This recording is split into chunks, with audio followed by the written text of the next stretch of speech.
Welcome. My name is Sarah Nsigaye and I'm very, very pleased to actually be the host. Today with me in the studio, I have very, very important people because they serve society, and that is something that speaks to Native TV and Native voices. Again, I'm Sarah Nsigaye and with me is Henry Mutesasi. Mutesasida? Yes, please. Welcome. I'm so happy to be here. Very, very happy to have you here. Thank you for joining us. We also have Catherine Najuka. Catherine, welcome. Thank you too. Very, very happy to have you here with us. We also have Rachel. Yes. Rachel Ajal. Yes. Rachel Ajal, very, very happy to have you. Thank you for joining us. Today, I also have joining us Remy Mali online, Women of Valour Foundation. Hi Remy! Also joining us is Pamela. Very, very lovely to have the people who are joining us online. Thank you for joining us. And today, African Children Matter is why we are here. But before I dwell into why African children matter, why Women of Valour, I'd like to explain how this is going to work. We do have Pamela, who is the founding director of African Children Matter. So she will talk to us briefly, but we will interact more with Maureen when the team here leave us to go in the field. I'm preempting the going in the field, but they will be explaining why they are going in the field and everything. But Rachel, tell me about African Children Matter. What is African Children Matter? What do they matter? Who said they don't matter? Why do you think we think they don't matter? As I said, my name is Rachel Juang, the regional director.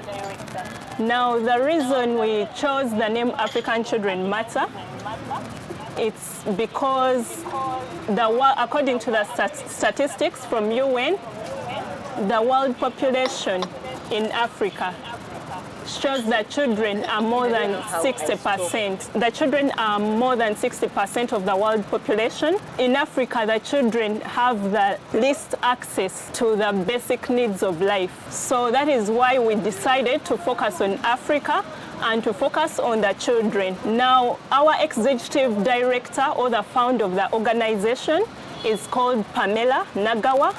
And she is a person who has experience in terms of travel. She has traveled to different nations. She has been to Europe. She has traveled to different nations in Africa. And she has seen the disparities between the children of Europe and America versus the children in Africa, especially Uganda, which is her place of base, which was originally her place of base, where she was born. So when she saw those disparities, like in Uganda, the children are not having enough access to the education, and those even who have the access to education, they are having access to poor quality education. Education that does not emphasize critical thinking, it's more of theory. And the girls are also being marginalized mainly in Africa, the girl child. So it's the reason she decided to focus on African children, to encourage them have access, empower them. Oh, thank you very Yes. much. Very, very interesting points you raise here. One of them is the disparities, the fact that the founding director has widely traveled, compared notes. Of course, Pamela, I would love to ask you, because in as much as there are challenges here, there's also people, there's a school of thought that holds the view that actually African children before, when the rights were not too much and all that, were way better than the African children we have today. But I'm so curious about the education system and the questions you raise, because we are generally, even the curricula, even the system, even policy is starting to question the kind of education. Actually, some people have said it cannot be a coincidence that people go to Makerere or other universities and study, and they cannot create as quickly as the people who went to Katwe and did not study. Same as Professor Ogwang has now changed the narrative, where we said the people, the modern medical workers, don't usually actually invent, because they are quick to actually give medicine, prescribe medicine as written in the books and as created elsewhere. We also nature can actually be utilized, and we know that even before we had interaction with Western medicine, we were already treating our people. And I know I have a doctor here.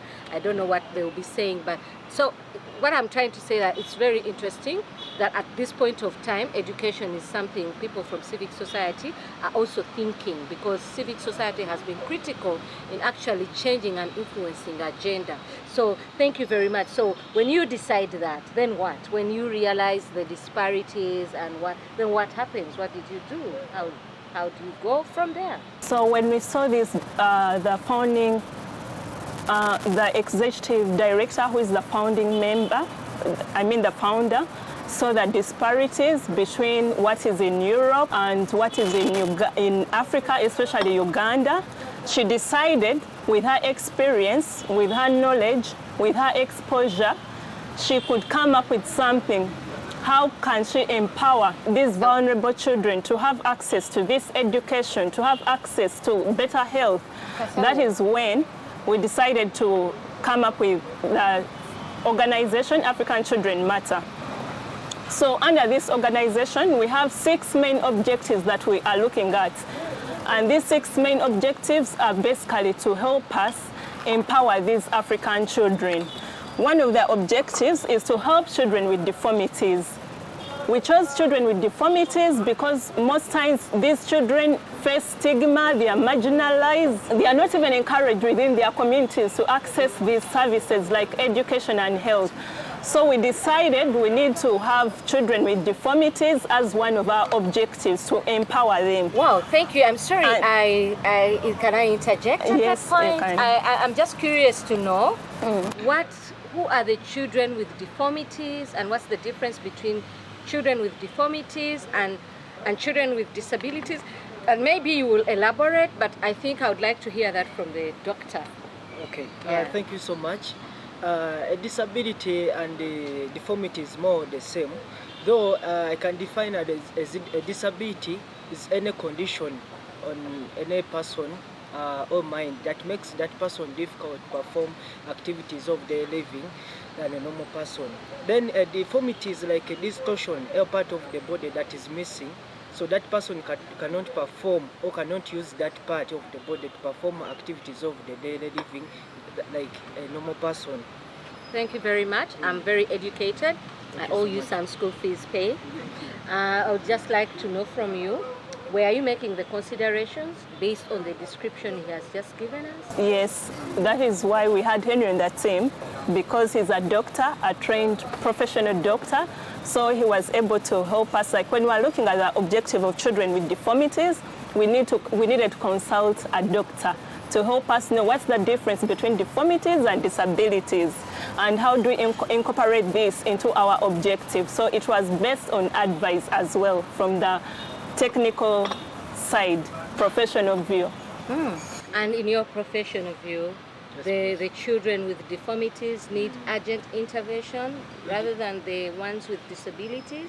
Yes, there are those who need urgent intervention depending on their severity. We have different types of deformities. We have those children who have spinal bifida. Those are children who are born with a neurobone defect. Those who have the back problem. So those children, once they are born, they are always advised to get immediate surgery. And we have few hospitals in Uganda who do that type of surgery. So far we have Mulago, though they don't do it mostly, but we have Chua Hospital, which is in Mbali. It's one of the hospitals with specialized doctors that carry out those operations. Then we have another deformity that is so common nowadays. It is called hydrocephalus. That is a condition whereby a child is born with a lot of fluid in the head. The problem comes in when the child's head keeps on enlarging, because the fluid inside cannot find a way, cannot find ways of it can move within the body. So it keeps on accumulating. You find that the child's head keeps on bulging. So such kind of deformities need immediate surgeries, and we always refer them to Chua Hospital in Bali.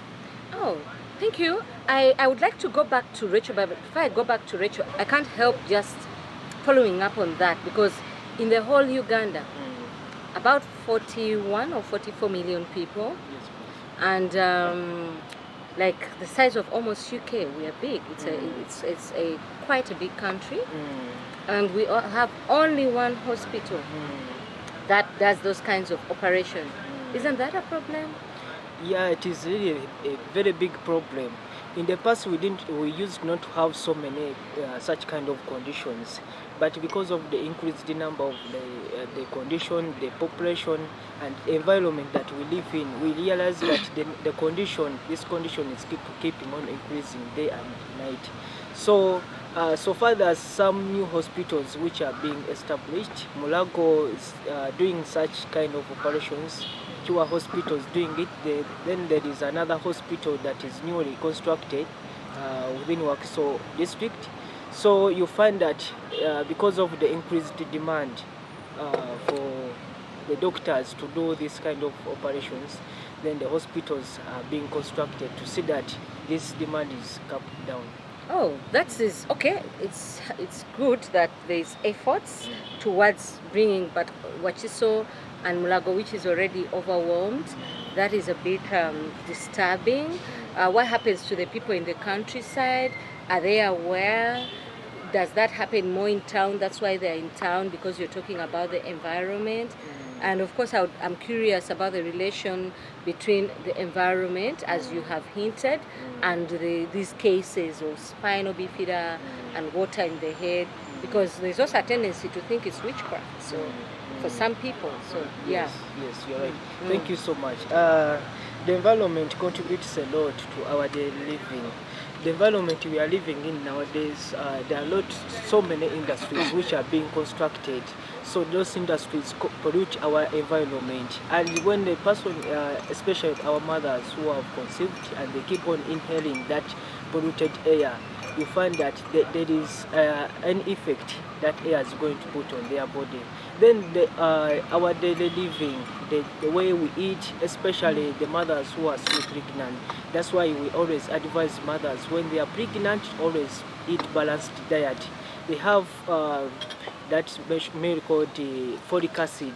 Those tablets are usually given in the hospital. When the mother is pregnant, whenever they go to hospitals, they're given those tablets called folic acid. Folic acid helps this child who is still inborn to develop those to prevent those neuroborn defects, such that the child is born without those type of conditions, for example, spinal bifida and deformities. So I see what is also coming out from you, loud and clear, is how we are relating with the environment, the planning, the policy. I don't know when you come in to deal with the issues of, as part of your objective, children with deformities. Is policy, is creating awareness about our interaction with the environment, issues of lack of access to health facilities, especially since we only have very few and in urban places.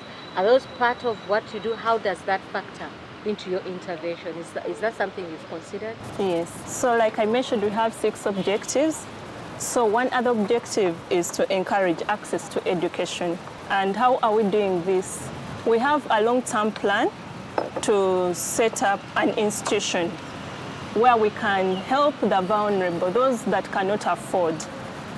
We can help them to access education, which through our research, we shall be able to identify those that are not able to afford the education, and yet they are brilliant enough whose families are not able to afford, so that we can support them. So we realize that without education, the children are more vulnerable, but the education is able to empower them. And we have a program called STEM that we want to encourage. There is what they call STEM, science, technology, engineering, and mathematics. So here in Africa, especially in Uganda, you find that the girl child is left out in terms of science, like encouraging them to pursue science, technology, engineering, and mathematics. And yet statistics show that for a nation to be able to move forward, we need to encourage even the girl children to get into this program, because it is what is driving the developed world forward. But countries that are just focusing on theory, ignoring these 6 major sectors, in terms of education, science, technology, engineering, and math. There are four major sectors in education. Countries that are ignoring this are lagging behind in terms of development.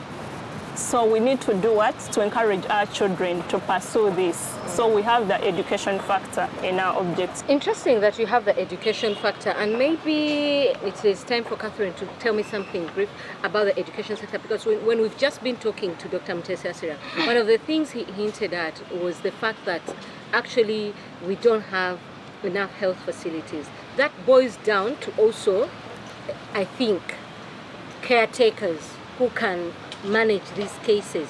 In your education programming, have you thought about the issue of institutions that can do this, incorporated? And I don't know if there are special facilities and tools when she talks about technology. Are you also working towards that? And are you also looking at the lack of personnel? Because I can imagine that if we have people in Mulago only and in Bale Cure, that could also boil down to the lack of enough personnel who can deal with that. Otherwise, if there were enough, they would go and set up privately, because the private sector in Uganda is also very vibrant. What are you doing about? Is that something you've looked into? Yeah, we've actually considered it from our point of discussion. Most of the people most of the specialists we are having in this field, especially the ones who are dealing with the deformities, are mainly male. And we are trying to encourage that. We want to go out to the field to encourage the females also to participate and not to fear to take it up through the STEM, as she has elaborated. So we want the girls also to come up and take it up, because it is something it will help also them get to know how to handle the situation. Being mothers, you are the future mothers. It will help you of how are you going to sensitize the public. How are you sensitizing the public too? Because if it is something, is awareness creation something you've considered? Because what he also is telling us is that the mothers not having a balanced diet, the mothers actually not, the fact that we don't keep safe our environment, we've destroyed it. I think it could also be the conditions the mothers expose themselves to when they are pregnant. It could also be how children are handled when they are delivered, according to what you told me, that I think could also do not so much with the mothers than the health practitioners themselves who bring them to the world. How are you factoring in that awareness component, the training component, or it's not something that is in your awareness? Objective? Basically, we've gone out to the community where we've interacted with the community leaders and the people in the community themselves, and tried to show them that this is very important and they should not ignore it. So what are you doing? Because what is important? The environment, the looking after their children. Like when they should not stigmatize these children, for instance, the ones with the deformities. Sometimes these children are not given enough care. Sometimes they look at it, and some of the community people have been taking it as witchcraft. But we are trying to show them that this is something that can be handled.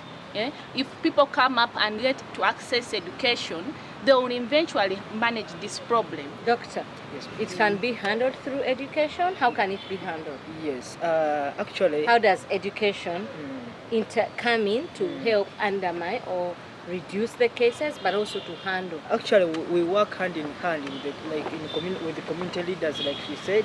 We have community VHTs, all called the VHTs, village health teams, yes. We work hand in hand with the village health teams, because those are the people on the ground.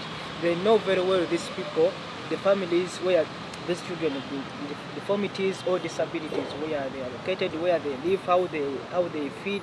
So we work hand in hand with those people.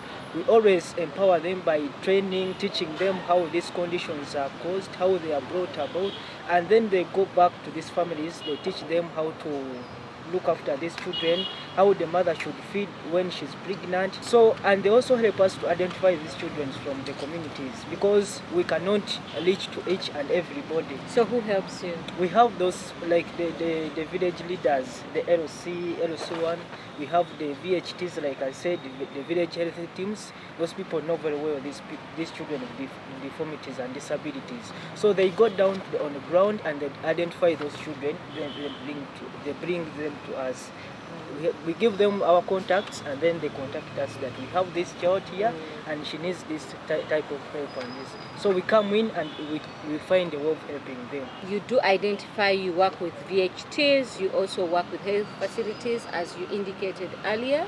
In which areas? Uganda is so big, and it looks like from the doctor's submission, it's a problem that's all around. Where do you operate? VHTs, you know, that is a bit technical. Maybe you can elaborate more. Yeah.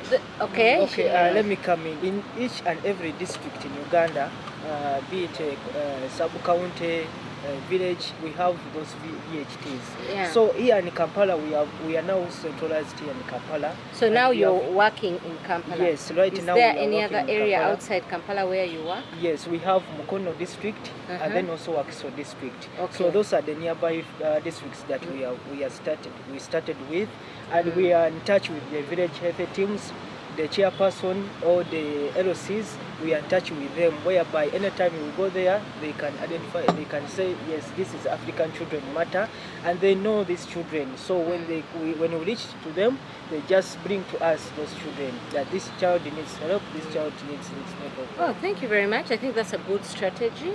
Yes. How many people have you identified in the communities where you're working? How spread is it?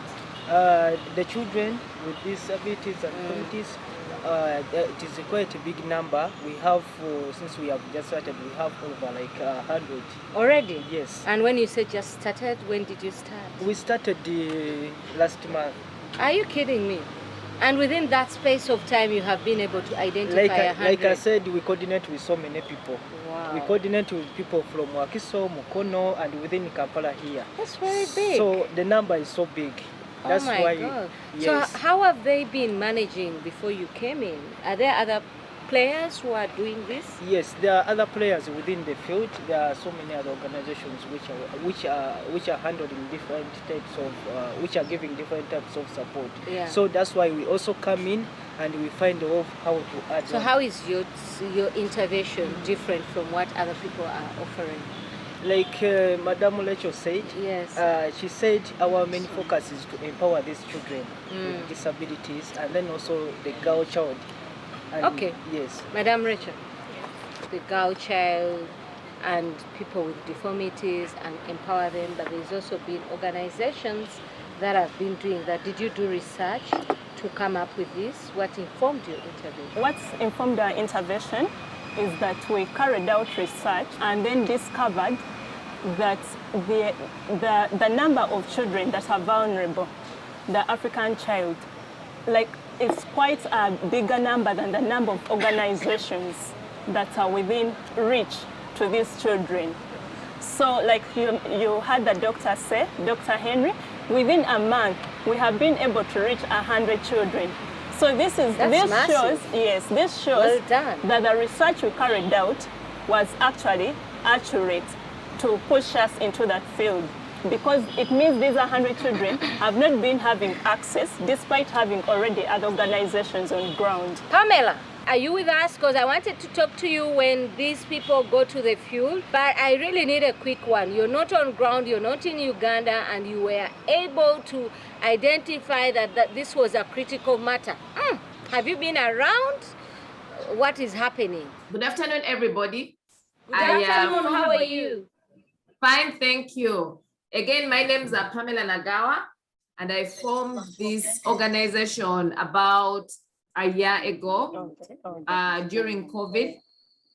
Unfortunately, nothing went on much during COVID, but it broke my heart to see so many children suffer in Africa, the land where I come from.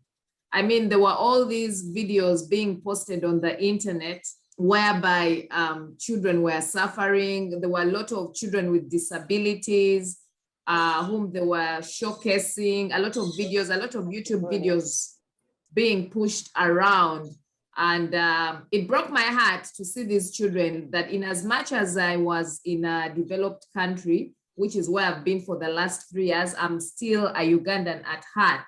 So I formed this organization to see how I could help these vulnerable children. I want to take advantage of the resources that I have and the donors that I can get to here in America to basically help these vulnerable children. The category of vulnerable children that caught my heart was the children with deformities and disabilities, because the difference with them and other children is, I think they're at the lower end of the tunnel, because in as much as fine, they're poor and they're African, but they're also disabled.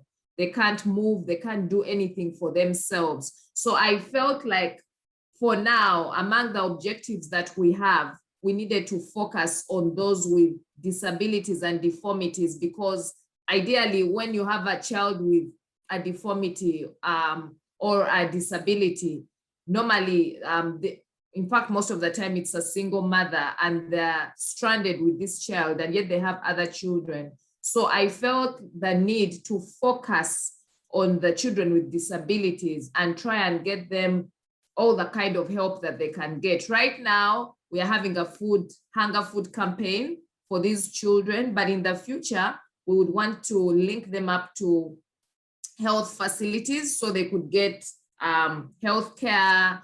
We are looking into having partnerships with hospitals so they could get surgery. We're looking into getting donations so we could facilitate surgeries for some of these complicated cases like hydrocephalus.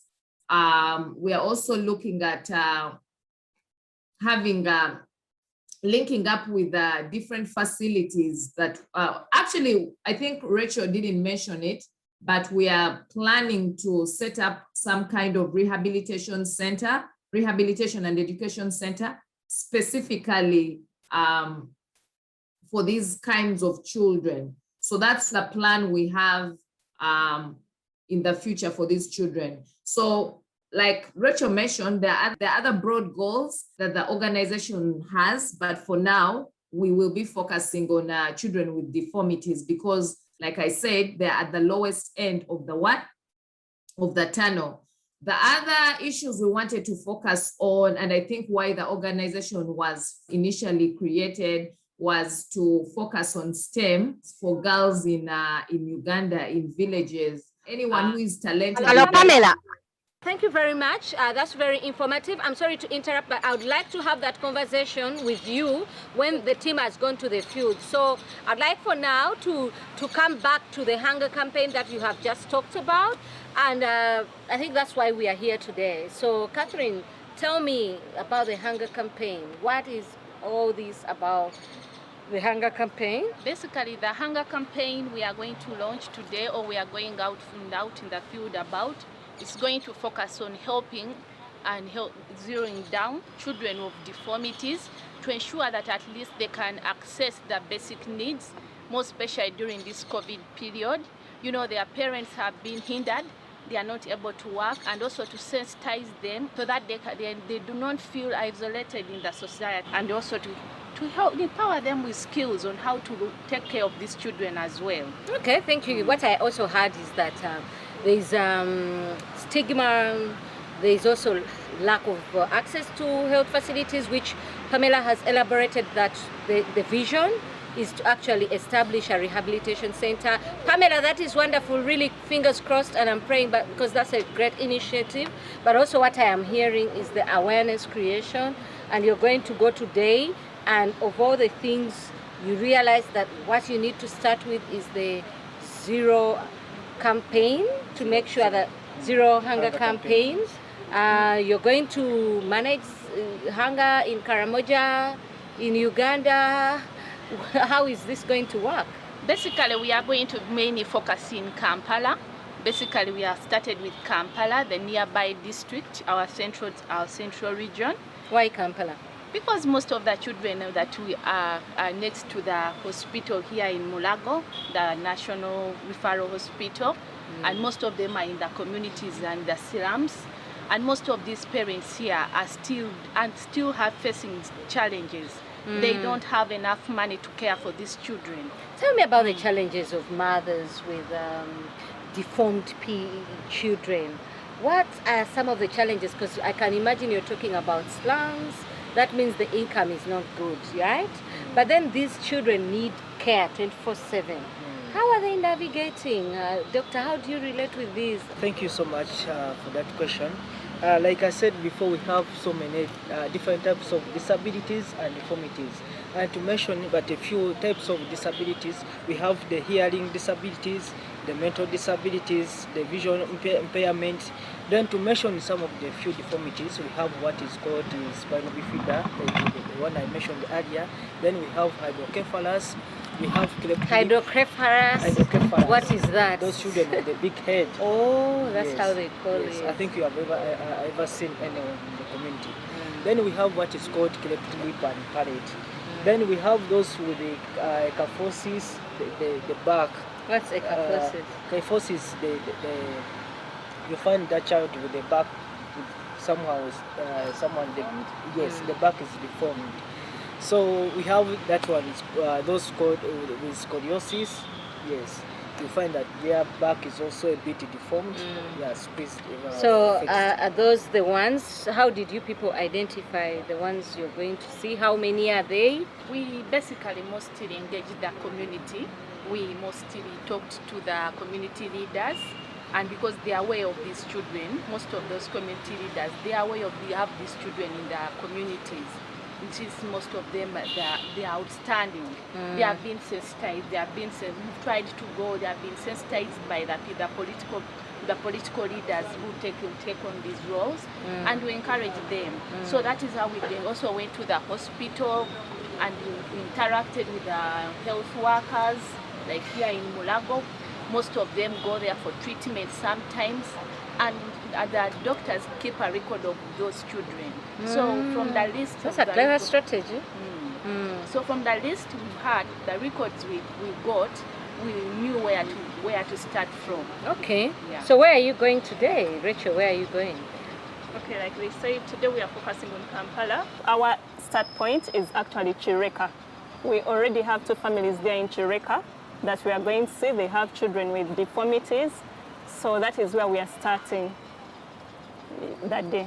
Okay, so they're starting at Chireka, but I also know that they will be going to Mbuya, Wandegea, Nansana, among other places. I hope JAM won't be your worst enemy. I hope you've worked out the shortcuts. We are coming with you. Our crew is going to follow you. To the audience out there, please stay with us. We'll be talking to Rachel and Remy and catching up on the vision, on the programs and the plans as these people go. Godspeed. We are waiting for you. Be back soon. All the best in the communities. I can't wait to hear what you would have found. And yeah, the audience can see what happens. And Pamela, the executive director, is who we are going to talk to. And of course, Remy, who is a partner. Remy is the executive director of Women of Valour Foundation, and Women of Valour Foundation is a partner. So to you, Dr. Mutesa Sila, yeah, this is Africa. To you, Dr. Mutesa Sila, to you, Catherine Najuka, to you, Rachel, thank you very much. Well done. And I wish you Godspeed. We are waiting for you. I think the crew will follow you. We'll see you as you set off. Then after that, I'll go and catch up with Pamela and Remy. For now, I would like to go to Remy. Remy, are you there? As the team goes, all the best. Thank See you you. soon. Thank you. We are waiting for you. Okay. All right. Thank you. For now, we are setting off. We are going to meet our first beneficiary, who is based in Mawanda. So we are getting ready to set off, and we shall see you later.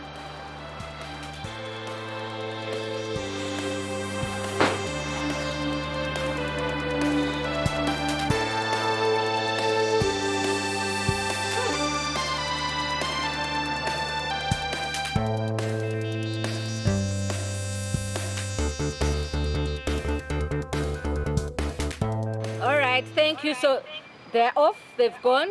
Back to Remy. Remy, hi. Hi, Native TV. I see that you are a partner. Can you tell me how you're working with the partnership with you? How do you come in? You know me. My heart is sold out for the community. I always want to be one of the solutions that I can see. And if I find anybody who is doing something worthwhile in the community and I have a chance to jump onto that wagon, I'm the first person on. So I had an opportunity to meet and work with Pamela in New York. And Pamela is the founder and executive director of this organization, and she has always had this brilliant idea to roll out. Being a business incubator, being a community leader, being that we do a lot of work with women and youth, I was like, I'll be excited and happy to join hands with this exciting project. So that is how I'm here. So as a partner, what do you do? What do you bring to on board? What I bring is experience in event, in project management, experience in business incubation, experience in project consultancy and project activation. So that is what I really bring on board, and compassion, and also being a teammate. I bring in, and as Women of Valour, we are very good at mentorship and vocational training and entrepreneurial skilling, all those, because now, as you have heard, when these people talk about the stigma on the child does not stop on the child, but it also goes to the parent. So if you have seen that if someone is economically independent and okay, stigma rarely affects them. But if you are poor, you have a type of stigma that comes with poverty, and then you are dependent. That is another stigma that you'll get. And then you have this heavy burden of raising a child who has disability, so or a deformity. So we come in to make it lighter. For example, now with this campaign where they're trying to help to provide basic necessities like food and all those to the families with kids with deformities, not only the child that they are giving the food, but they're giving the entire family. As they're going into the community to give food to the family, first of all, the family now will look at this child as an asset and somebody who is also part of their family, and who, because sometimes the mother is ostracized, the father is ostracized, and they look at them as a burden. So we want to lighten the burden and to also show them and sensitize them that these children really do matter. This is your brother, this is your blood, and we don't take the child away. We actually want to leave them in that family so that they can continue to relate in the family system. So things like these are like, we skill them through vocational training. We have partners like Claret Women who help us with vocational training. And we have, for example, with Women of Valour, we do mentorship and entrepreneurial training or career guidance, different aspects. And then for the mothers, to help them with the economic independence, again, we equip them with all this entrepreneurial training so that they can have livelihood options. So that is how Women of Valour comes in as an organization. And then personally, I come in because I believe in Pamela's dream. I believe in what she's doing for the community. And I am honored that I am a vessel she can use. Oh, thank you very much, Remy. Very interesting. I'm very happy that you believe in Pamela's dream. I'm very happy that she also trusts you and chooses Women of Valour. Pamela, how do you know Women of Valour? How did you identify that Women of Valour is that organization I'm going to work with? And the things she said they bring on board, how have you related? How have you interacted? How does it fit into this dream? And of course, later I would like to find out how you have navigated running a project when you're not around. Like I said, I formed this organization about 1 year ago in the city of New York. And like Remy said, we have a common passion where we want to help the community, specifically the African continent. I mean, I live in New York City. Currently, I'm living in Texas, but I'm a Ugandan at heart. I'm an African at heart. So I told you I was seeing these videos running around the internet, roaming the internet of these very poor, but also children with deformities. Their mothers couldn't do anything for them. So it broke my heart to see their conditions. Most of them needed surgeries. Some of them needed basic needs like to them, like wheelchair access and things for them to basic beds to sleep. I mean, it's painful seeing that. So during the COVID time, I basically put down a plan, and I was like, how do I use my resources? How do I use my money and the people I have met here in the USA to help these children? So I was like, I need to do something for them. I need to help them. So I put up this organization. I formed this organization with the sole goal of helping the lowest of the lowest. And to me, I feel like the lowest of the lowest is the children in Africa. So my focus was to start with the ones with deformities, because I feel like their mothers, most of them are single mothers because their parents, I mean, their fathers ran away. I mean, there is all this kind of stigma back in Uganda, whereby if you have a child like that, then you're cast. So the man runs away in certain communities, especially in the countryside or in the villages. So I know that most of these women are suffering with these children. So that's where my focus wanted to be. I want to help these children. I want to use my resources and the people that I know to help them. So I think Remy had told you that this organization also has other objectives in place. The second objective that this organization wanted to focus on was STEM for girls, but after further consultation, it looks like also boys, young boys also need this kind of help. So STEM is science, technology, economics, and math.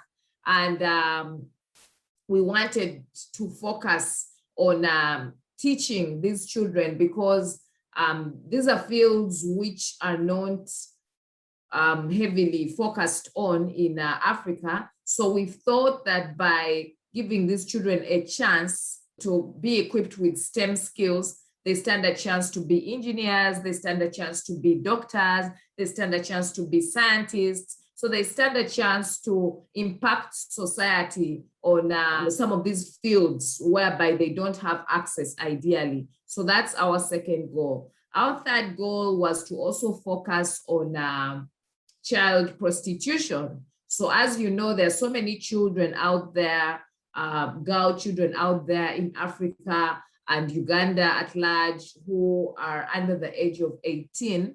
But because of the condition in the country, there is no money in a less developed country like Uganda. You find a lot of children below the age of 18 doing child prostitution. Some of them even do it without knowing that they're doing child prostitution, you know, just because they have to buy food for their siblings, just because they have to pay school fees. So we wanted to also focus on these kinds of children, get them rehabilitated, find them vocational courses to do, and basically integrate them back into the society.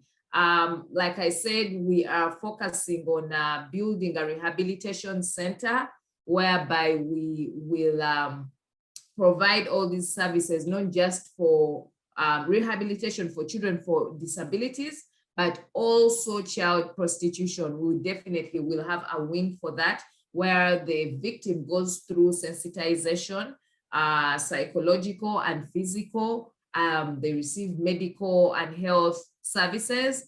There'll be counselors to take them out of their situation. You know how this kind of children can be. And then have case workers that can integrate them back into the society through jobs, or better, even through self skills like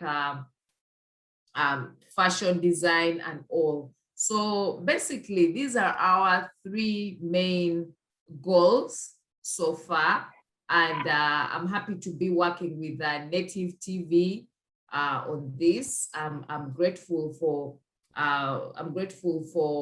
the coverage that you have afforded our organization, and I hope to continue working with you in the future. And the public at large, we need your support, we need your donations, we need volunteers. Thank you very much, Pamela. First of all, we want to commend the initiative.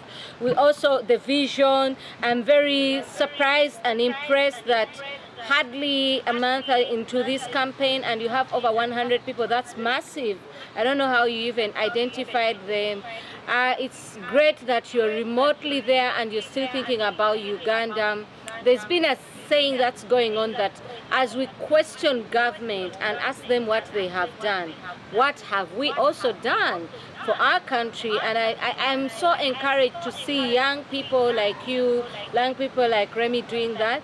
Native Voices is always honored to work with initiatives such as this. We are very touched. I'm especially touched that you get your resources. It's the story of Africa. For the people who are abroad, everyone is looking for you, a twin family, the one who had a child, the one who lost someone, the neighbor who wants to go to hospital. But also within that, you say, okay, I want to do something. I want to create a difference. I'm curious to know from you, these resources that you've used or you're using, have the friends you've gone out to already helped? If they are not, how have you managed? Because there is a tendency down here to think people who are abroad have a lot of money. But I know from experience that that's not always the case. And I know from experience that people who are abroad don't always share because they have a lot, but because they want to share what they have. So I'm curious to hear how you've managed, how you've navigated, where you're getting the resources you're using now. Thank you, Sarah. For now, honestly, I'm using my own savings, my own resources, because the organization is new and we haven't yet got any donations. But I think the reason we're basically on here on Native TV is to bring awareness to the general public and to have our work circulated, because right now we are suffocating financially and we definitely would want to get donations from various organizations. Right now we are trying to hook up with community organizations like churches. We're trying to link up with various donors to see if they can help us, and basically the public at large, to see if they could donate. Even though you donate like $5, $10, we are fine with that. We don't have a limit to our donation. So right now we are still using personal finances to run these projects. Where do you get that money? What do you do? I mean, how do you manage? Like I told you, it's personal finances, like from savings, from my other personal jobs and businesses that I'm running. So I have a percentage that I basically allocate to charity work. So this is basically what I'm using right now. Are you open to sharing what your personal businesses are, or what work you do, or not for now? So some of the things I do, I'm into transportation, I'm into stocks. I invest in stocks, and then I also have like just a few other little jobs. As you know, America, you do a little of everything. How do I don't know America? Yeah, we are here. You get innovative. you get innovative when you come here and basically have several streams of income to basically assist you. But helping people has always been my passion. And what better way than to help African children, because like I said, they are the lowest. Thank you. Remy, I had you laughing. And you do business planning, project planning, and all that. And I know that the donor community is very fatigued. What is happening? How are you going to work so that our sister doesn't have to use her personal resources. You know, it's not easy for young women to work and break even and then cut on the little savings. And it's okay to continue to give. But the vision that I just had, and I'm excited about the rehabilitation. What are your recommendations? How do you plan to journey with them as we also hear to them? We have already started working on good, viable grant proposals with grant proposal expert writers to help on the different projects. We are going to do door-to-door marketing and sharing to different organizations. And for example, like Native TV, people who are who we know are open-hearted. Native is small but willing to give whatever little we have. Yes, whatever, yes. So that's the people like Native TV who are willing to help us journey. We are going to bribe you publicly. We're discussing with Pamela on how we can do a mini documentary with you that can help funders You come girl, on board. don't get me to get a documentary, leave me alone. Moreover, on air. So, yes, we better bribe you on air so that the world can hear you giving us. On air, Native TV is also broke, but So anyway, yes. And so we're looking at, there's so many funders that have the funds that they're willing to fund, but the money never gets to the grassroots. The advantage we have is that we actually have viable work. We are the grassroots, and we are going to show them that this is what we do, and then they'll be in position to come on board. We are very excited. We are already a few people who are already interested in joining the cause. So we are very excited. We see a bright future ahead of us, but we're also going to do social enterprises here and there so that they can sustain us where there are no donors. We can do some things that can bring money in. We shall look for different social enterprises that we can engage in that can help us fundraise so that we can keep the organization afloat. Sounds good, sounds good. I'm very, very encouraged, but I don't know if these guys have been flying, but I'm meant to understand that they have already got to the first place. And I would like you to stay with me online as we see these guys. I think they're in a place called Wembley Chireka. Is that so? Yes, I've had confirmation from the team here. Permit me to also thank the Native TV crew. We have Eva Gumushaba, she's the cinematographer and technical manager. We have Maureen on the vision mixer and transmission. We also have Josephine on the vision mixer and the transmission. We also have Ezekiel with us, and I can see already interesting people. I see Sunrise is here witnessing and joining you. Sunrise newspaper. Thank you, Sunrise, for joining us and joining the team. Over to you, Maureen. Are you set? Are you saying the team are set? Can we join them now?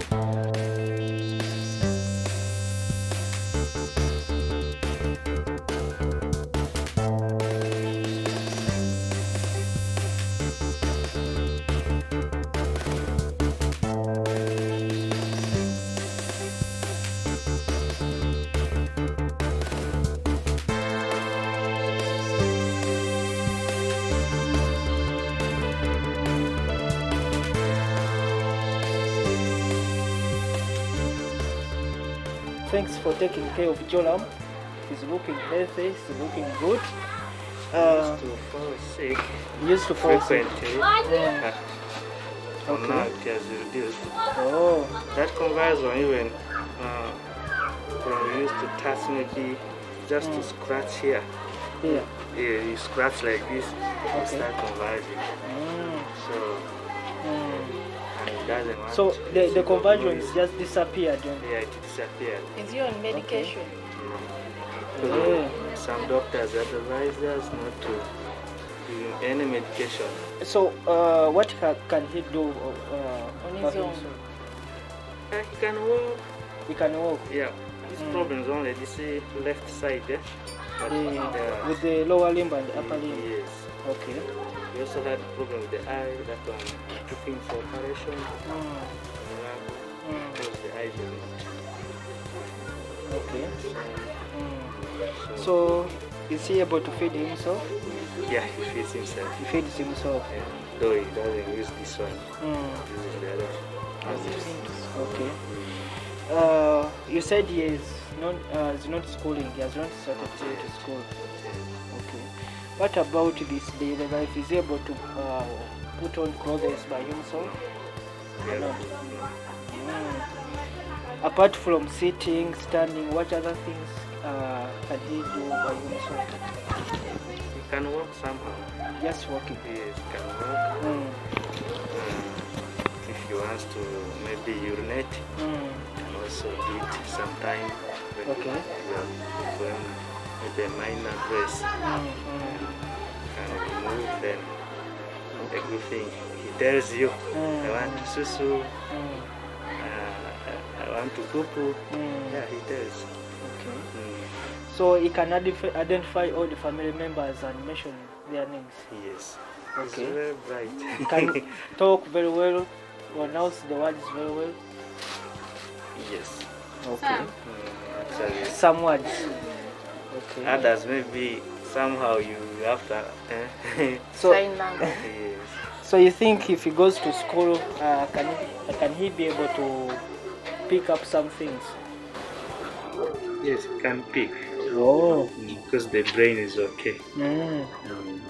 Okay. He can. The challenge is with writing. Writing. The challenge is writing. Yeah, but orally he can get things. Okay. He actually doesn't forget. Like the who came here yesterday, he was able to tell the mom, so and so came here. Okay. So I tried to teach him the basics of baby class. He knows. He knows the sounds, the friends with the sounds, but the problem comes in writing. So his writes a CP chair, the chair they gave him while he was still at G, became small. He was, I think, around 2 years. So he's now 5. Okay. He's tall, so the chair is not enough for him. He just can't fit on it. So there's no way he could sit. So if he has a chair like that one, he can try to sit and try to write something. But now on the floor we can't. Okay. Then he also can't sit on this one and write well. Okay. Yeah, so the challenge is where to sit. Then the hands could get there slowly by slowly. Okay. Yeah. In the walking, he's not standing straight yet. Kind of bends because when he stands straight, he can't balance well. Yeah. So he kind of bends, then tries to walk. Can even take like 40-50 steps before he falls. Oh. Yes. Or maybe when he steps on a stone or something, then, or maybe when his mind is on something, he's not concentrating on walking. That's when he loses balance and falls. Yeah, but the more he walks, the more he improves and gains balance and confidence. Yeah. And the days we do exercise, he wakes up early. If we don't, He knows that today is the time for exercise. No, like when we go for walk, so we come back in the evening. The next morning, he wakes up early. But if we don't go for exercise, he sleeps for a very long time. They even won't wake him. 9 or 10. Yeah, but the days we go for exercise, he wakes up like any other normal. Like this one wakes up early, so he also wakes up early. Yeah. So how often do you do this exercise? We try to do every day, at least like 2 Every days, evening. maybe every after 2 days. Like when I try to come home early, we go. Yeah. You have a place nearby where We go to the There's a primary school. you have a physiotherapist. No, we just walk. We do the walking on the veranda, on the building That veranda. flat. Because here we don't have a flat surface for him to walk. So when he walks on a flat area, he takes longer steps. If the place is not smooth, then he falls easily. When he's walking, are these legs in straight? No. Yeah, always. There's a way. When he walks, he puts the legs apart. Apart.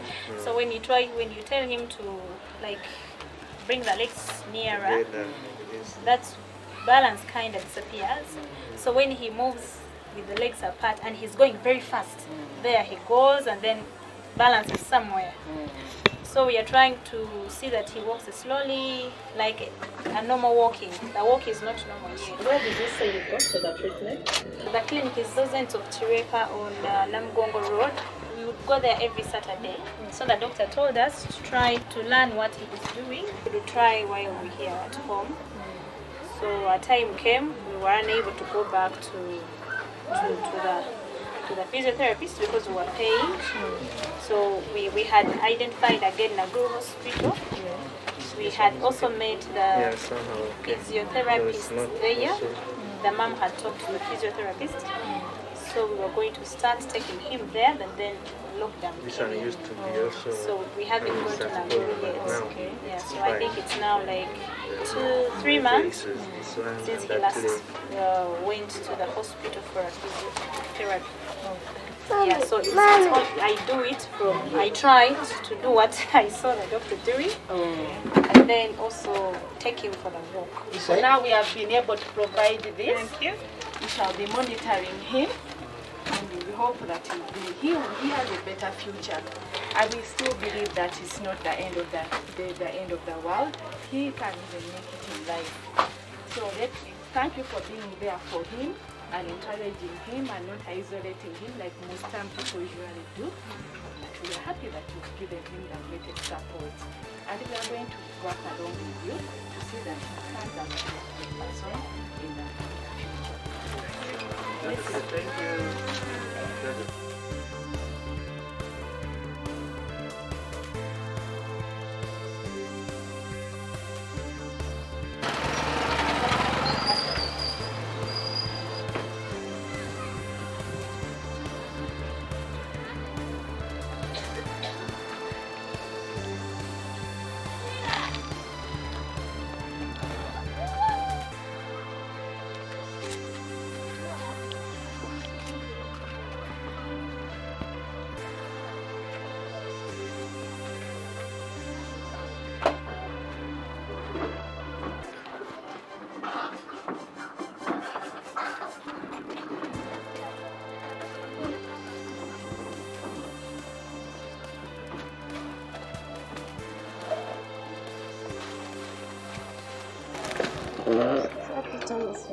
Peter. Peter. How are you, Peter? Manya mpitibwa Catherine Najjuka nsanyusa okujjako wano okubasinkana mwebala okulabirira Peter embeera eyo ebaddewo okumala bbanga ki? Peter yalwala nga wanaku 3. Yatandika okulwala nga bebi. Yafuuka yellow. Nazala bulungi ne batusimbula, then at 3 days he turned yellow. Tugenda mu ddwaliro, kale yali bubi ne bamusaako basooka oxygen, ne bamussa mu kitaala, ne balyoka bakontinuinga ne treatment. Abasawo bagamba kiki ekyakireeta embeera eyo yava ku ki? Bagamba yalina jaundice kuba that time yakuze, tuli myaka 9 emyezi 7. Bati bwali tatuula tayogera, ffe tumulowooleza ekyokukola tusaakaaba akatwalwa embeera emutawaanya n'abanga akonvulsinga. Ne mu ddwaliro bagamba nti embeera tebakyagisobola. Balina eddagala lye bamwangako rectodiazepam nga tekyamukolako, ne bateekayo buna asigala. Kale yakakkaniranga ku phenobab empiso naye bagamba tebajja mukuba mpiso for all that long. Twali tumaze weeks 2 ne bagamba no, this is too much. Akaba misana kiro kitu kimulega nawanika ekifuba bwamuyitamu sesemanya obafunye peke osobola tukurashinga ne tumuteera mu mazzi. Tebali bawakwerengeke. Alina akozesa clonazepam, n'akozesaako baclofen, ne sodium valproate. Then ekyokusesema aba akozesa Nexium. Bw'alikozesa kakkana oba lyo teri just liweweeza buweweeza? Liweweeza buweweeza naye kyo kisigalako ekibi. kitegeeza talina kirala kyakola ku lulwe, tayogera, talina kyakola, buli kimu ffe tumuyamba.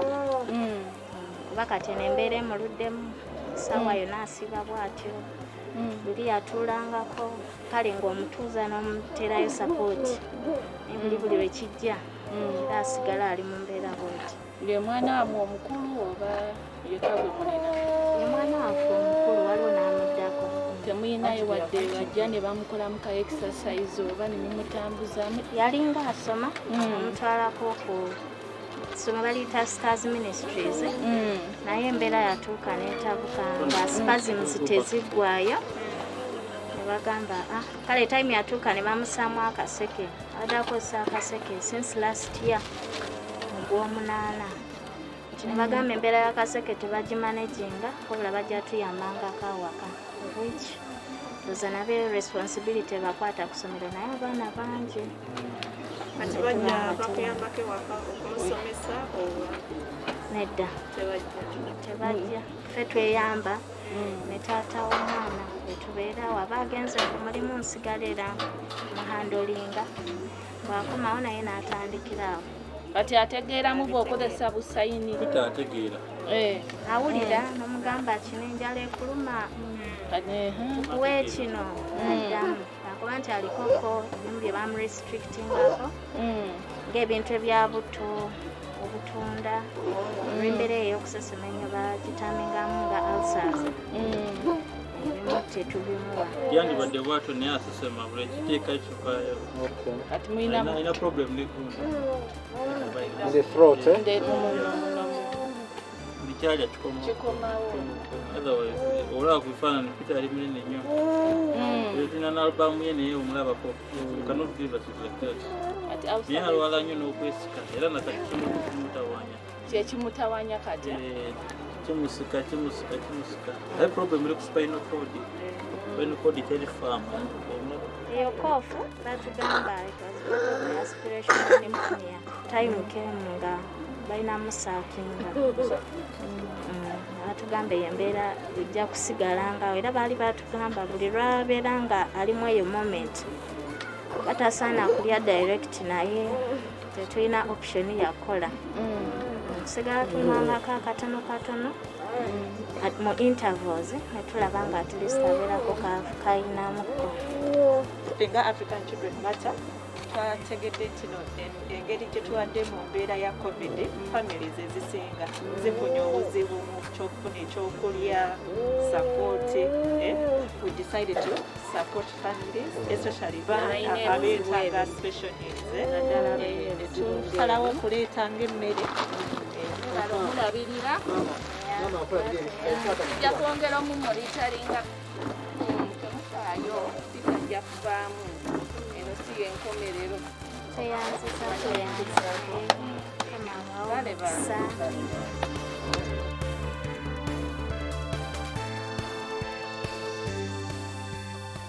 Just as I mentioned earlier, as a team, we have set off for our drive, our campaign, to visit our families here in Reka, Wembley.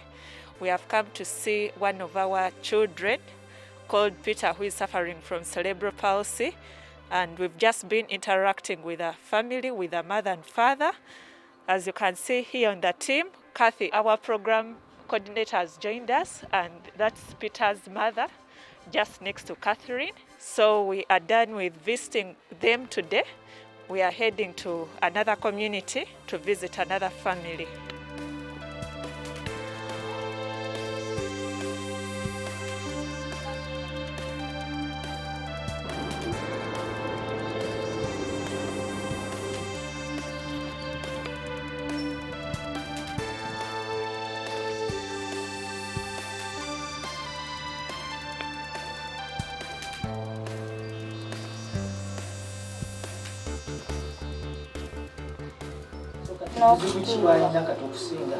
Kutuulwa tegutegeera naye mwennyini akoze nnyo buli yalinda munene naye kuva bamuteekamu akasozi akogga. Alina emyezi emeka? Alina omwaka gumu n'emyezi ebiri. Tagaana? kizibu kyava ku ki? Nange namuzaala ng'omuto mutini okumala negufuuka nga munene eriiso lyo lyaliwo erityo. Abasawo tebalina kye bakunyonnyolako bakubaako kye bakugamba nga oli mu ddwaliro? Tebabiŋŋamba wabula bambuuza wagenda mu ddwaliro nambagamba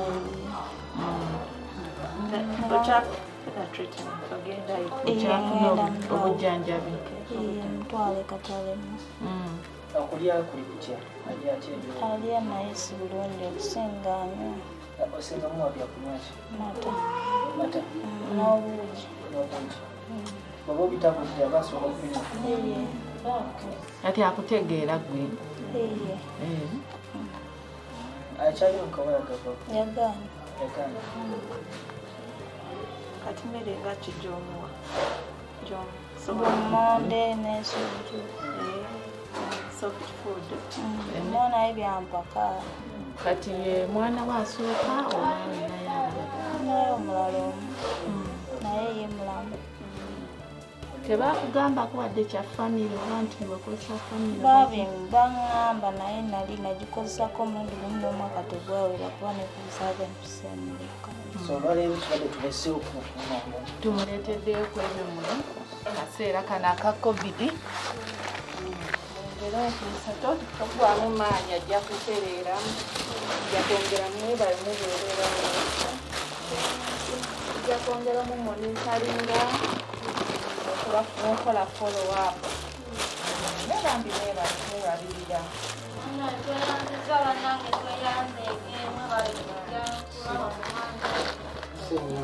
mwebale nnyo bangi omwana oyo gonna tukwasa ennaku bangi kuba bato banne bonna bwe babazaala nabo baabano bonna bafudde naye oyo omwana akusomedde bangi babembi mwebale nnyo mwebalire ddala kufaako ku mwana oyo namwe mwebale kumuwagira mwana wanekiro atukwasa ennaku bangi atulaba abato banne bonna bwe babazadde nabo bonna bakuze batambula naye ye talina kyatuuka. Right now we are here in Nansana. We are from visiting Nampija Florence, one of our beneficiaries for African Children Matter. She was born with a condition called hydrocephalus, and she's 1.5 years. So that is a situation the mother has been battling with, and she's also partially blind. So today we are here, we've visited them, we've given them some food items to support them as a family, and we plan to visit them and monitor the situation, as well as encouraging them, because they need that support, emotional support, given the situation. We hope to be back here again.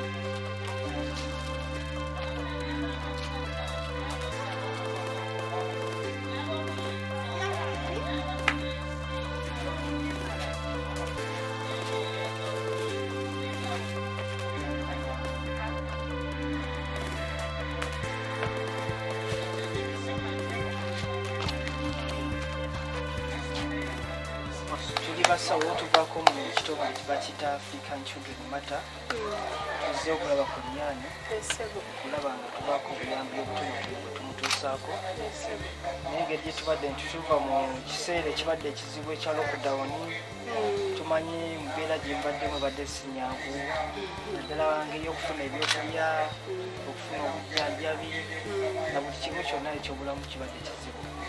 So ffe ne tugamba katujje tulebeko obutonotono bwe tubaleeterako tutandikire awo maaso eyo Katonda bana batusobozesezza tujja kuba tweyongera okubeera nga tukola ki tuleeta akatonotono katonaba tukoze tufunye tubere nga tukuleeterako namutuyambako nga tuyimira ayani yali mu mbeera ki kati ande talina buzibu lwakuba munafu batugamba akola exercise kuba nti ayavula naye abityatya nnyo omutwe ogamba nti oba agenda ggwa kati akatebe nenjiya kuba saafuna akatebe ke nali njagala be baŋŋamba katalema kati nenjiya musibirako kkana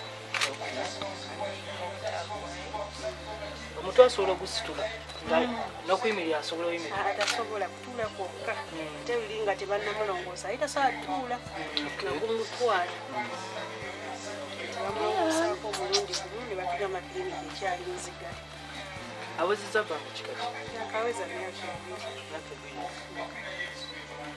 ng'ogyako ekizibu ky'okuyimirira kizibu ky'obulala bwayimirira mpozi kati mulwadde senyiga n'ekifuba ebibyo bimulungi temperature yako nabeera nga akakuma akuma bwatyo olimu akaddagala erya senyiga amadde sinafuna kuba kamukutte gwe kuba aliwo banne abamusiiga ate omusibire mu nju yekka abeera ata ne banne musanyufu ekyo kyo talina buzibu ayogera ayani hawayo okutegeera kwategeera bulungi nnyo era ngamba maama mugaati akwata nnyo nnyo nnyo ne bwayitawo abo oba n'amuyita erinnya bw'aba addamu era addamu n'amuyita oba luyimba ki lwawulidde n'aluyimba naye ekizibu kye butaavu kutambula musajja wange ate ekyokunyiiga okufuna okusumba mawo ebyo abadde tannabifuna oba kale fe tuzannya naye tumuwa obudde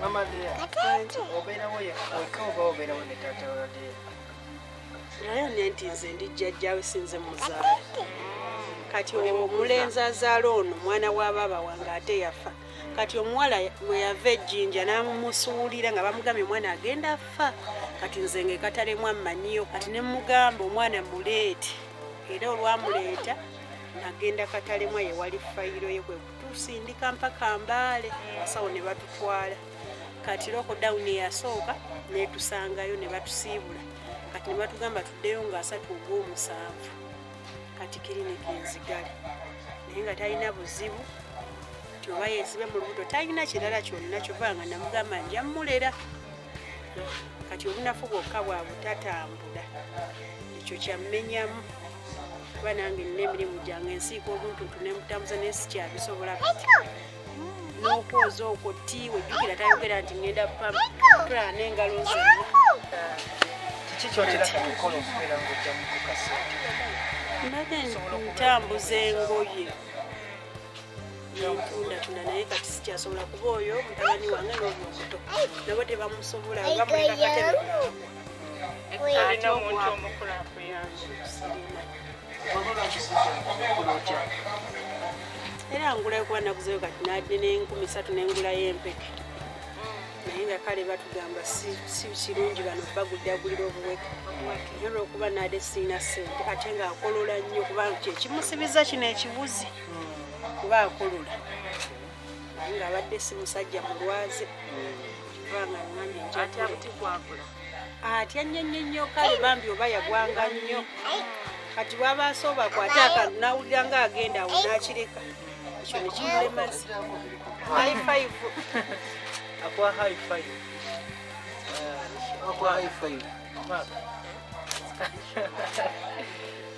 so mama Lea tulina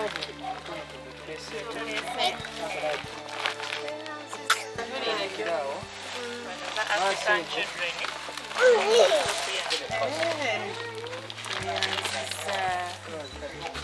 nanga webale mulabirira kale bannange jjajja weebale notamusuulira tunaba tusobodde naffe okusakayo nga tukola kikuubirako kasimu tubeerera wamu high five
Pretty.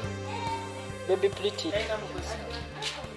Alina buzibu yadde n'okutuula atuulamu lwakuba amala nzeko bantu kuyamba kubanga tulivamu African Children Matter tuyamba abantu abalina abaana abalina disabilities obuzibu olwokudawoni bangi babadde tebalina kyakirya ate olwedde balina badde eddala ey'okulabira omwana katwabwe tuyadde tunoonya okuyamba besiza era waliwo kyetuleese awayupitikoze obudde butukutte naye waliwo byetuleese okuba supportinga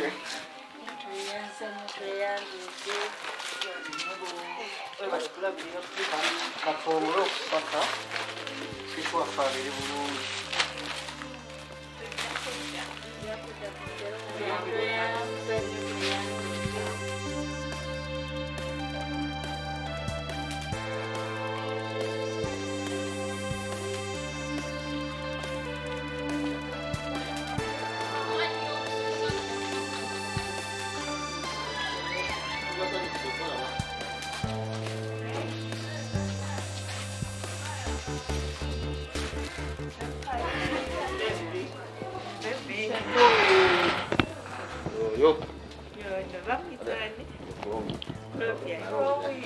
Roger. Chloe naroga. Chloe. Mwafunako obuyambi oba just nutrition? Kirungi. Bambi. Wa myezi meka? 9 months. Okay. Nawe kalikulinga myezi ena. Tafuta kuba omulongoze mingi naye ensema yalinga successful. Bamulongosa like basuka bamusamu akola ATV negana na bamusamu kashanti nekagana. Bamudaru bapolatinga esembe y'ebintu yalinga nsi. Separation tuzo kubayambako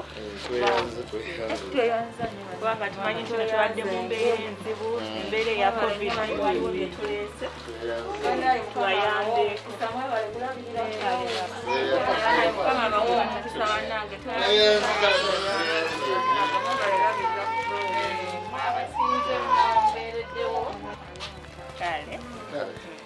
tweyanza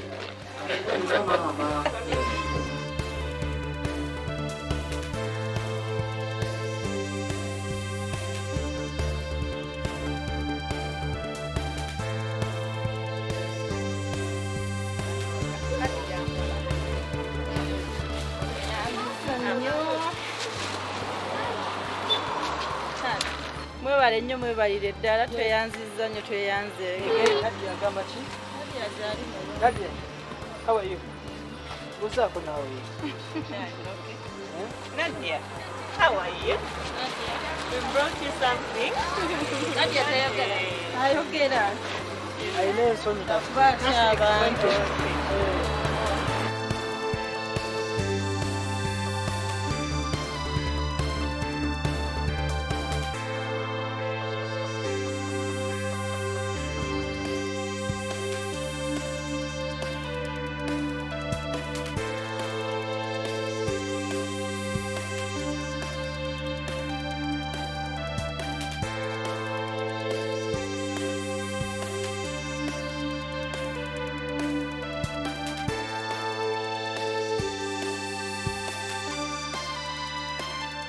Ayogera.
asanyusa awulira by'oyogera.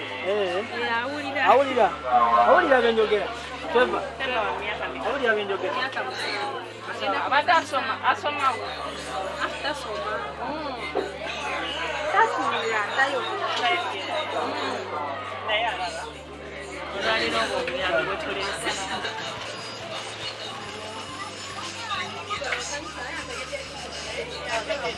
Right now we are in Katanga. This is our last destination for our drive today.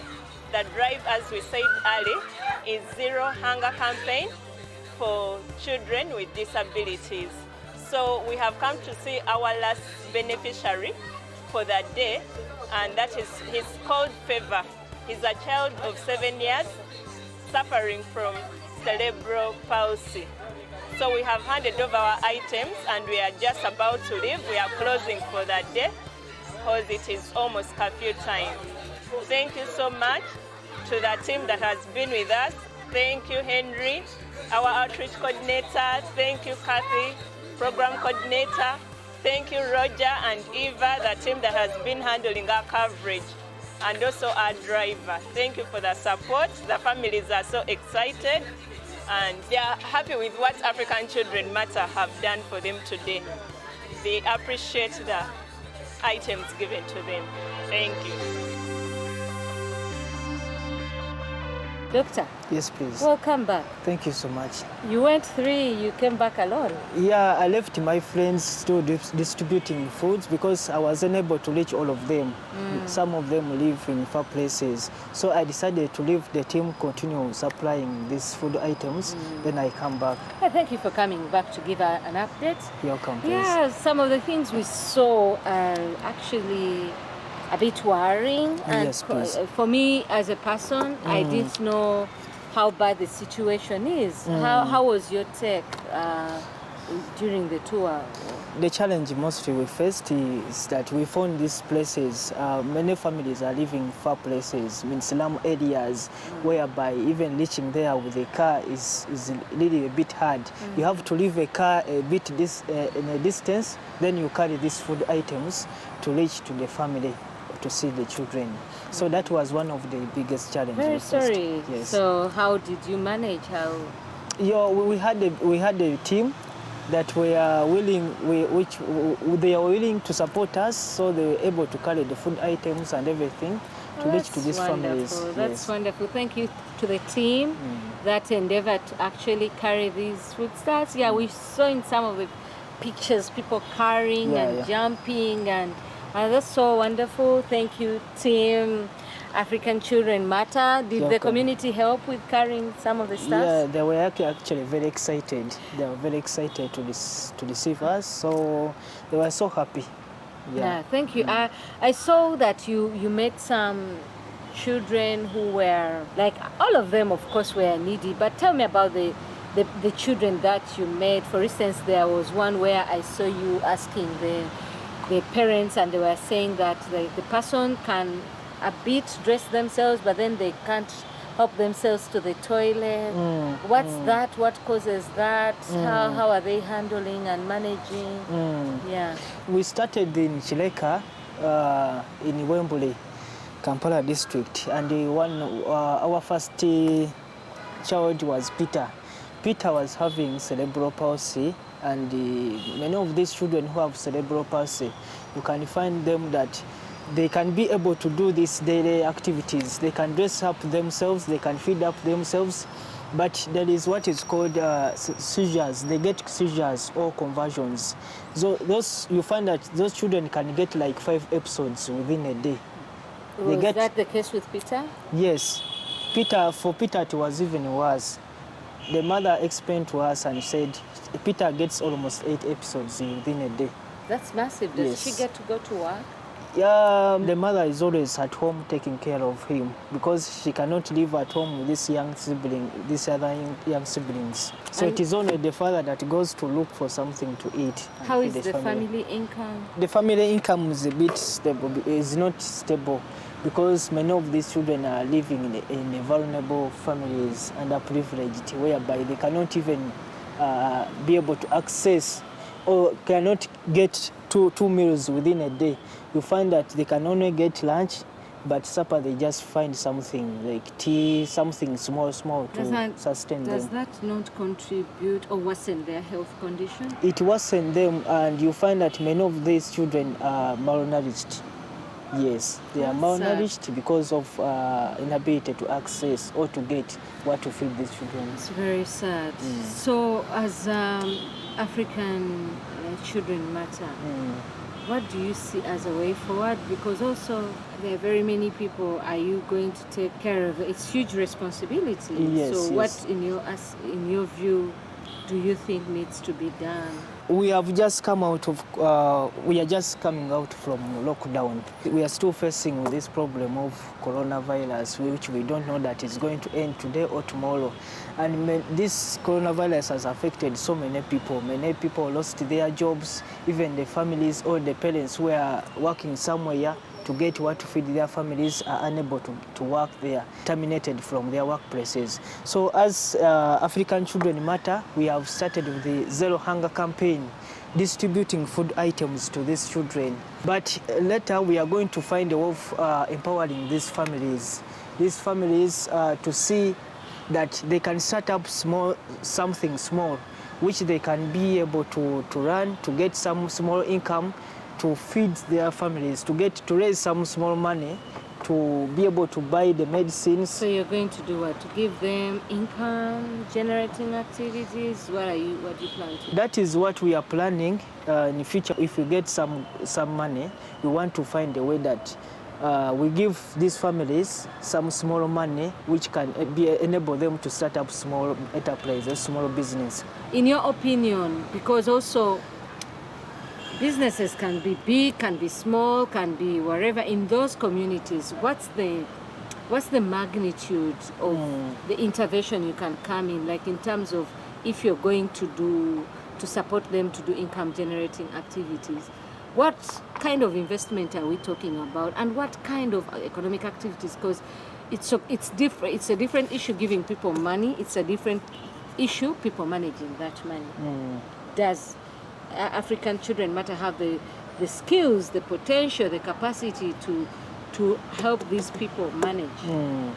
So we are going to get in touch with these parents and then talk to them, guide them, counsel them, and then we ask them to identify something that they can do for themselves, because you can find that a mother can be able to start up a small business for selling clothes, selling tomatoes, selling something that she can do it at home to get some small money that she can use, she can use it to run the family basic needs, like buying fuel, buying salt, buying sugar, buying medicines for children, especially those who are convulsing.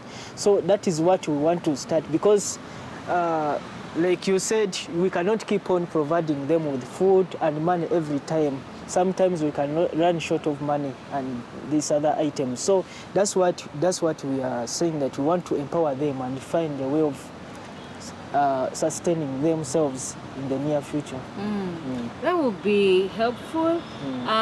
Was that part of the objectives? Yeah, it is one of the objectives. It was one of our concepts, to find a way of empowering these children who are coming from vulnerable children and underprivileged. Because you find even there are some children who have grown up, who have deformities and disabilities, but they can start up something.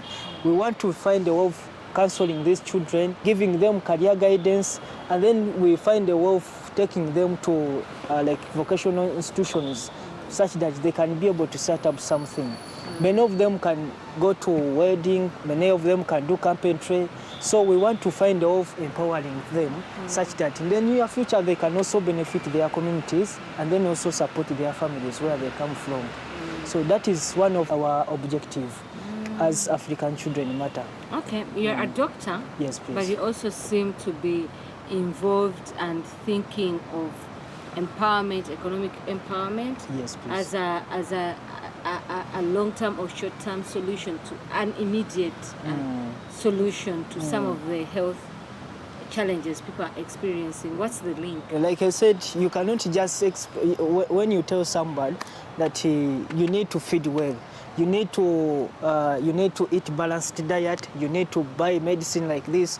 When you have not given them knowledge of how to get money to buy good food, to buy medicines. So that's why we have come up to say we need to empower these people such that they can be able to find something to do to raise some small money, which they can use to sustain themselves, which they can use to buy the small medicines, to buy the food items that they can at least use to keep these children who are vulnerable and disabled at least live in a good condition, good healthy condition. Yes. And as far as policy is concerned, especially when it comes to the health facilities, to the tools that people need, to the access to medication, especially knowing as we do that a lot of our budgeting is actually externally supported. What do you think government needs to do, and how should Ugandans respond to the financing challenge that government has to be able to deal with the ongoing challenges we have? Okay, thank you so much for that concept. First of all, the government what need to do is to put in consideration these children who have disabilities, because you've realized that these children have been left out in many government programs, be it education and so many other programs that the government is running. So we want to bring in this inclusiveness for these children who have disabilities in education and even other income generating activities, such that they can also be involved to be able to sustain themselves. So we want to work upon with other partners, other organizations, to see that we promote the rights of these children who have disabilities. Yes, and also increasing awareness of disability, because you reach in some places where you talk about disability and someone refers you that one was bewitched. So people have different ideas and Did you different find people in communities who thought that the children are bewitched? Exactly. Where? Exactly. In the communities? There are so many places, like especially when you go out of Kampala, you find that people have different ideas about disabilities. Someone will tell you that one was bewitched, that one became disabled because of family planning. So people have different ideas. That's why we want to see that we want to create awareness, yes, about disabilities. The children, I've forgotten how you described that, the medical term, that when the head swell. People also think it's family planning. Is it family planning? No, that it is not family planning. Like I said, that is called hydrocephalus, where a child's head is bulged or the child's head is big. So such children, you find that they are born, those are neurobone defects.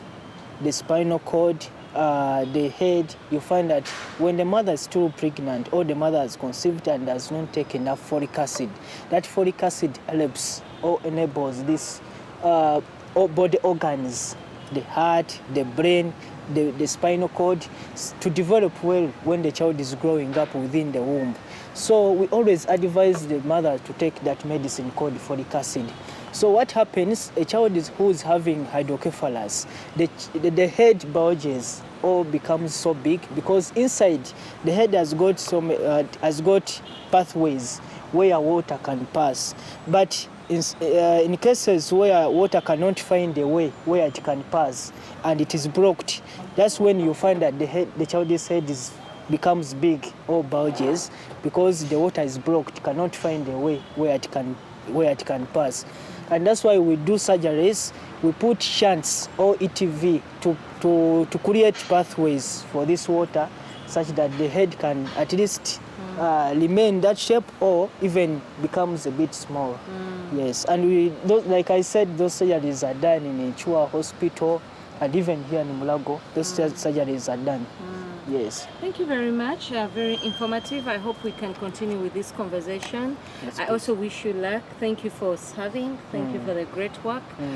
We look forward to hearing more about the work that you're doing. Yes. And yeah, Godspeed. It's COVID, it's curfew, and we would like to wish you the best. Any parting words? Thank you so much for having me. Thank you so much for the work you are doing for this nation. I want to advise and encourage our people outside there that don't exclude these children who have disabilities. They are part of our communities, they are part of our families. Let us engage them in our daily activities. Let them access good health care, good education system. So let's engage these people who have disabilities such that they can also be part of our community and they can do something better for our future. Well, thank you very much. That's a very good note to end at. Thank you so much. Very good advice, and if I say anything more, I would actually have ruined it. Thank you, team African Children Matter. Thank you very much, Remy. From the bottom of our hearts, we wish you all the best. Thank you so much. Thank you very much to the technical crew there, Eva, Ezekiel, Maureen, Josephine, Christine, and everyone. Thank you to the audience. Thank you for the feedback that we keep getting. And yeah, all the best. Keep tuned because we have more programs, and check out our pages, like and subscribe, and we look forward to growing our programming even more. Yeah, all the best till we meet again. Stay tuned to this channel. Catch you soon.